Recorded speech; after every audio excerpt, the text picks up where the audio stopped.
How's it going, everyone? It's Ben Foggins Media Corner back again with a brand new video for today. Welcome back to yet another movie review, aka After I Saw review video for today. For this new aka After I Saw review video for today, this is going to be my review on a brand new release film for 2022. This movie had just dropped by yesterday around the globe, and I didn't see this movie in opening day because I wanted to see something else at the time.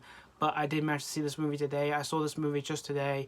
I saw this movie a couple of hours ago, and I'm here to give you guys my personal thoughts on what I just saw today. So today's review is going to be my review on the 2022 psychological horror film, and that movie is, of course, Smile.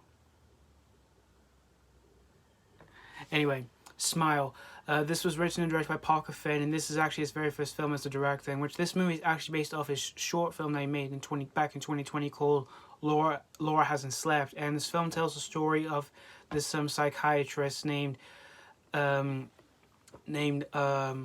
Rose, played by Sosie Bacon, and she works at a hospital where she deals with mentally ill patients. And one day she meets this patient who starts to basically have some things that's like troubling her, and it's like making her life hell. And what ends up happening to this patient is that she ends up committing suicide in front of Rose. And before all of that happened is that she gave this creepy, unsettling, smiling face in front of Rose, and then she basically killed herself. And after Rose experienced this whole traumatic event, she then starts to basically get stalked by a bunch of other people who have gave this creepy, smiling face. And they start to basically come out of the shadows, or even in the dark, or even in broad daylight. And it's caused making Rose's life a living hell for her. And it starts to make her lose her mind, and no one seems to believe her, and no one else sees what she's seeing for herself. And basically, it's basically up to Rose to basically figure out how all of this happened and why is this happening to her. And of course, she has to basically try and escape this whole bizarre traumatic event that's really ruining her life. So that's pretty much the story of Smile. Now, when I first saw the trailers for this film, when the trailers did drop by, I just didn't even know what to expect from this movie, because we had a horror film in the past that was released back in 2018, which that movie was, of course, Blumhouse's Truth or Dare, which for that film, it tried to be what Smile was like, but it just completely failed at it so horribly.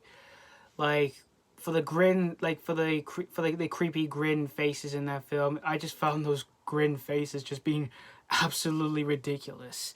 And for the kills in the film, and for the way they die in the film, from when we do get to see them doing this creepy grin and they just kill themselves, it was just honestly too silly. And I just consider that film being so laughably bad because of the way it turned out to be. But let's just not get ahead of myself of Truth or Dare. Let's just get back to Smile. So again, when I saw the trailers for this film, when they dropped by, I just didn't even know what to expect from this film. I didn't even know whether this is going to be a hit or a miss. I just didn't even know. But for the director of this film, Parker Finn, which this is his very first film as a director, I was surprised this is actually his very first film as a director. And like I said, this is based off a short film which I've never seen, but I heard it did win a few awards. So I was pretty intrigued to see what he can do for this movie, since this is his first time making a film as a director. And the cast in this film, you got some talented names in this film. Well, there's a few I'm not familiar with, but you've got some talented names. You got Sosie Bacon from 13 Reasons Why, and Penn, which of course you may know from the Harold and Kumar films, which he was really funny in those films. So and like I said, this movie was released just yesterday around the globe, and I didn't see this movie on opening day because I wanted to see something else at the time.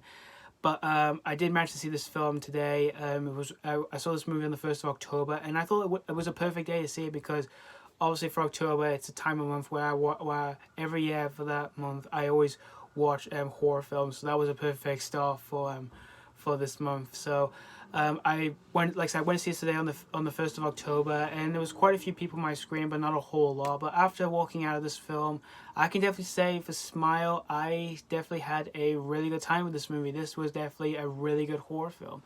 This movie was just really good, yet really creepy, freaky, and unsettling. I can just pretty much go on and on what to describe about this movie, what this whole movie was like for me. But let's just not get ahead of myself from that. But obviously, this movie isn't 100% perfect, because this film does have a few faults to it, but we'll get to them later on. But the things I could definitely say that were good in this film were the acting. I thought everyone gave really good, strong performances in this movie. Sosie Bacon was really good in this movie. Penn was also pretty good too. Rob Morgan and everyone else, they were all really good in this film. And the direction by Parker Finn was really well stylized. I really like the technique he used in this film, where there are some normal shots in the film and it kind of like loops over to upside down. I thought that technique in this film was really really good, and I really like that style in this movie. And when it gets to like the horror aspect of the film, like the scary scenes in the film, I thought they were directed really well done by Parker Finn. And well, especially like the last act of the film, and for that act, it just went up full stream. It just went up mainstream horror in that final act. And this film does have tense moments in this film, which I thought they were they were directed really well done by Parker Finn, where the music is like building up to basically get to a jump scare, which I thought they were really well done. And for like the sound and everything too, I thought was really well edited for those moments. And when it gets to the jump scares, there's not a single false jump scare in this film, because every single jump scare in this film were very effective, and I thought were very well done here. They were really creepy, they were really freaky as hell, and yet they were very, very unsettling. And it's mostly due to the tone for this film, because the tone is really unsettling, but it fits really well for this kind of horror film, since this is a psychological horror film. And speaking of jump scares, there were 2 jump scares in this film, which I kind of found those jump scares being very familiar to other horror films. That was one of the weakest aspects I have of this film. And the whole concept for the film, for this kind of horror film, does have a few similarities to anything horror related in other medias, like say The Ring or The Grudge or any other horror films that has something to do with like curses or anything. It just felt like that, but this film still manages to have a bit of originality to it, and I like what Parker Finn was going for in this film, despite it does have a few similarities to anything horror related in general, really, from other media stuff. And the runtime for the film, I kind of found the runtime for this film being a bit too long, really. It's not a slow burn film, it's only an hour and 55 minutes. I just kind of wish a few scenes in this film being a bit shaved off to basically shorten the runtime. But in the end, guys, Smile, I had a really good time with this one. This was definitely another good horror film for this year, but I wouldn't say this is one of my absolute favorite horror film of this year or anything, but this still is a good watch. I wouldn't put this in my best of the year list or anything, but this was still a good. This still manages to be a pretty good horror film here. And if you're a fan of like these kind of like psychological horror films, or you're a fan of the cast or anything, I could definitely say this will definitely be a good popcorn treat for yourself. Yeah. And I would recommend seeing this one with your best friends if they're a fan of horror. And I would say probably see this at nighttime or anything, since this is a perfect time. It's a perfect time to see this movie, since this movie is released just around Halloween time. So that's pretty much all I have to say about Smile. Other than this was a pretty good watch here. I'm gonna give Smile 3.5 out of 5.